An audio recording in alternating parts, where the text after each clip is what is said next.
Hi friends, H2O water molecule యొక్క hybridisation చూద్దాం. ఇందులో వాటర్ మాలిక్యూల్ అనే ఆక్సిజన్ అనేది 2 హైడ్రోజన్ యాటమ్స్తో అటాచ్ అవుతుంది.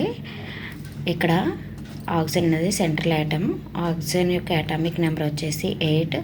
దీన్ని 2 8 8 18 18 32 ప్రకారం రాసుకుందాం. సో ఫస్ట్ షెల్లో 2 ఎలక్ట్రాన్స్ ఫిల్ అయ్యాయి. 8లో 2 వెళ్ళిపోతే ఇంకా 6 ఎలక్ట్రాన్స్ ఉన్నవి సెకండ్ షెల్లో ఉన్నవి. సో మొత్తంగా ఇక్కడ 6 వ్యాలెన్స్ ఎలక్ట్రాన్లు ఉన్నాయి. నెక్స్ట్ ఈ ఆక్సిజన్ అనేది హైడ్రోజన్తో అటాచ్ అయింది కదా. హైడ్రోజన్ అటామిక్ నెంబర్ వచ్చేసి 1. అంటే ఓన్లీ 1 ఎలక్ట్రాన్ ఉంది కాబట్టి ఇంకా వ్యాలెన్సీ కూడా 1 అవుతుంది. ఒక బాండ్ మాత్రమే ఫామ్ చేయగలదు. సో నెక్స్ట్ ఆక్సిజన్ యొక్క వ్యాలెన్స్ ఎలక్ట్రాన్ని ఇలా 6ని రాసుకున్నాం. హైడ్రోజన్లో ఉన్న ఒక ఎలక్ట్రాన్ ఆక్సిజన్లోనూ ఒక ఎలక్ట్రాన్తో ఇలా ఒక సిగ్మా బాండ్ ఫామ్ చేసింది. నెక్స్ట్ ఇంకొక హైడ్రోజన్లోనూ 1 ఎలక్ట్రాన్ అనేది ఆక్సిజన్లో ఉన్న ఇంకో ఎలక్ట్రాన్తో ఇలా సిగ్మా బాండ్ ఫామ్ చేసింది. ఇంకా హైడ్రోజన్ దగ్గర ఇంకొక ఎలక్ట్రాన్ లేదు కాబట్టి 5 బాండ్ ఫార్మేషన్ అనేది జరగదు.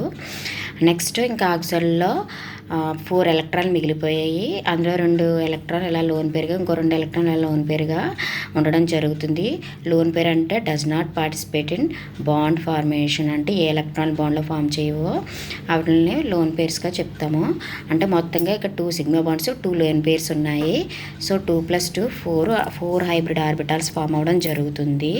4 హైబ్రిడ్ ఆర్బిటాల్స్ అనేవి మనకి sp3 హైబ్రిడైజేషన్లో ఫామ్ అవ్వడం జరుగుతుంది. ఎలా అంటే ఒక S 3p ఆర్బిటాల్ కంపౌండ్ అయ్యి 4 sp3 హైబ్రిడ్ ఆర్బిటాల్ ఫామ్ అవుతాయని మీకు లాస్ట్ వీడియో క్లాస్లో చెప్పడం జరిగింది.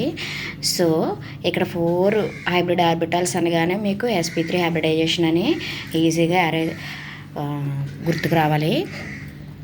నెక్స్ట్ షేప్ యాక్చువల్గా టెట్రాహైడ్రల్ ఉండాలి, బట్ ఇక్కడ లోన్ పేర్స్ ప్రెసెంట్ అవ్వడం వల్ల మనకి షేప్ అనేది చేంజ్ అవుతుంది. ఫస్ట్ ఆక్సిజన్ యొక్క 6 వ్యాలెన్స్ ఎలక్ట్రాన్ని ఇలా రాసుకున్నాము. నెక్స్ట్ హైడ్రోజన్ ఎలక్ట్రాన్ని ఇచ్చి ఆక్సిజన్తో bond formation sigma bond formation ఇలా చేస్తుంది. నెక్స్ట్ మిగిలిన ఈ 2 ఎలక్ట్రాన్స్ ఒక పేరుగా ఈ 2 ఎలక్ట్రాన్స్ ఇలా ఒక పేరుగా ఉండడం జరుగుతుంది. బట్ మీకు ఆల్రెడీ చెప్పాను lone pair bond pair repulsions ఉంటాయని. అలాగే ఇక్కడ లోన్ పేర్ రిపల్షన్స్ కూడా ఉంటాయి. ఎలక్ట్రాన్ రిపల్షన్స్ వల్ల మనకి స్ట్రక్చర్ అనేది ఇలా ఒక లోన్ పేరు ఉంటుంది. బాండ్ పేర్ అనేది ఇలా డౌన్ 2 బాండ్ పేర్స్ రాయడం జరుగుతుంది. రిపల్షన్స్ ఎప్పుడైతే వచ్చాయో మనకి స్ట్రక్చర్ అనేది టెట్రాహైడ్రల్గా ఉండాల్సిన స్ట్రక్చర్ కాస్త మనకి ఇలా మారుతుంది. చూడండి, ఇది V shape or angular shape or bend shape, అంటే బెండ్ అవుతుంది. మొత్తం 2 లోన్ పేర్స్ ఉండడం వల్ల షేప్ అనేది బెండ్ అవడం జరుగుతుంది. సో ఎప్పుడైతే ఇలా అయిందో టెట్రాహైడ్రల్ కాస్త మనకి angular shape or V shape or bend shape రావడం జరిగింది. వాటర్ మాలిక్యూల్ యొక్క షేప్ వచ్చేసి angular or V shape or bend shape.